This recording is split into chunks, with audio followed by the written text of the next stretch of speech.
Doctor Shakeel Ahmad Kichloo BMO Thathri. आज आप सब लोगों से मुखातिब हो रहा हूँ कि आज हमारा एक हेल्थ सेंटर कैंचा का बदकिस्मती के शिफ्टिंग पर एक बड़ा इशू बन चुका है। मेरा फ़र्ज़ ये है कि मैं आप सबको इसके बारे में फ़र्स्ट हैंड कुछ इन्फॉर्मेशन दूँ। हमारा हेल्थ सेंटर कैंचा कई सालों से एक प्राइवेट बिल्डिंग में चल रहा था जिसकी हालत अच्छी नहीं थी। लोग हमें बहुत बार इस सेंटर को एक सेफ बिल्डिंग में शिफ्ट करने के लिए रिक्वेस्ट करते रहे। कई कमेटीज़ बनने के बाद एक फाइनलाइज कमेटी बनी जिसमें शिफ्ट करने के लिए सीएमओ साहब ने मई के महीने में मंजूरी दी।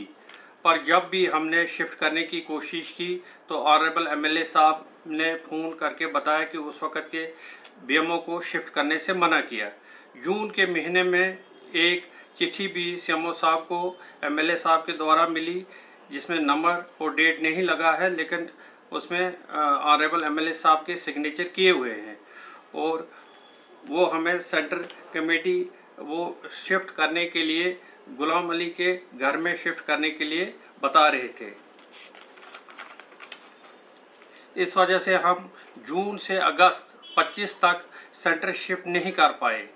25 और 26 अगस्त रात को भारी बारिश में सेंटर की दीवार गिर गई और मजबूरन 4 तारीख को सड़क खुलने के बाद हम पब्लिक आउटक्राई के बावजूद हमने सीएमओ साहब की हिदायत पर सेंटर जो कमेटी की फाइनलाइज रिपोर्ट थी उसके बुनियाद पर 5 तारीख को सुबह 11:50 पर सेंटर को शिफ्ट किया।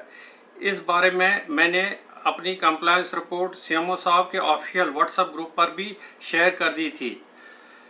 एमएलए साहब के बताए हुए घर जो गुलाम अली मलिक का था, जो कैंचा का ही रहने वाला है, ने कमेटी ने पहले ही रिजेक्ट किया था क्योंकि उस वक़्त जिस वक़्त कमेटी बनी थी उस घर में बिजली की सहूलियत नहीं थी और वो एक सरकारी ज़मीन पर तामीर हुआ घर है। हमें ये सेंटर इमरजेंसी में शिफ्ट करना पड़ा जो कमेटी ने रिकमेंड किया था अब्दुल रशीद का घर, क्योंकि पिछले 10 दिन से सेंटर हमारा बंद चला आ रहा था और लोगों को दवाई और लाइफ सेविंग ड्रग्स नहीं मिल रही थी। पर जैसे ही हम दवाई और अपना रिकॉर्ड और दूसरा सामान पुरानी टूटी बिल्डिंग से नए सेंटर की तरफ शिफ्ट करने लगे थे तो वहाँ एमएलए साहब और उसके साथियों ने वो सारा सामान अपने कब्जे में लिया और गुलाम अली के घर में शिफ्ट कर दिया। जब हमने एमएलए साहब और उनके साथियों को समझाने की कोशिश की कि लोग 10 दिन से दवाई और लाइफ सेविंग ड्रग्स नहीं ले पा रहे हैं तो और वो दवाई हमें दी जाए और हमें अपना सामान वापस दिया जाए, लेकिन उन्होंने वहाँ इनकार कर दिया और एमएलए साहब और उनके साथियों ने वो सामान गुलाम अली के घर में लॉक बंद कर दिया। तो आपने उस बारे में कई वीडियोस भी देखी होगी, वहाँ काफ़ी शोर शराबा हुआ, हालात ख़राब हुए। तो मजबूरन जब वहाँ भीड़ काफ़ी जमा हुई तो हमने तहसीलदार साहब काहरा, एसडीपीओ साहब गुंदो और चौकी अफसर काहरा की मदद मांगी ताकि हालात पुरअमन रहे।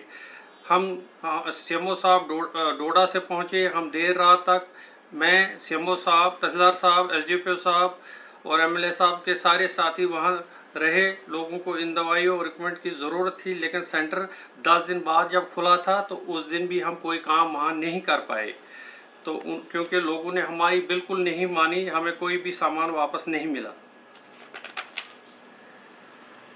मजबूर होके हमने इसकी रिपोर्ट पुलिस स्टेशन गुंदो में दर्ज की जिसमें एक एफआईआर भी दर्ज हुई है। हम इलेक्टेड रिप्रेजेंटेटिव्स की बहुत कदर करते हैं, लेकिन जब वो सरकारी और इंतज़ामिया की एक स्टेट लैंड पर बनी एक इनकम्प्लीट इमारत पर सेंटर शिफ्ट करने की ताकीद कर रहे थे तो वो हमारे बस की बात नहीं थी, क्योंकि हम जो भी सरकारी मुलाजिम होते हैं वो कानून के दायरे में और एडमिनिस्ट्रेटिव प्रोसेस के बारे में बंधे हुए होते हैं।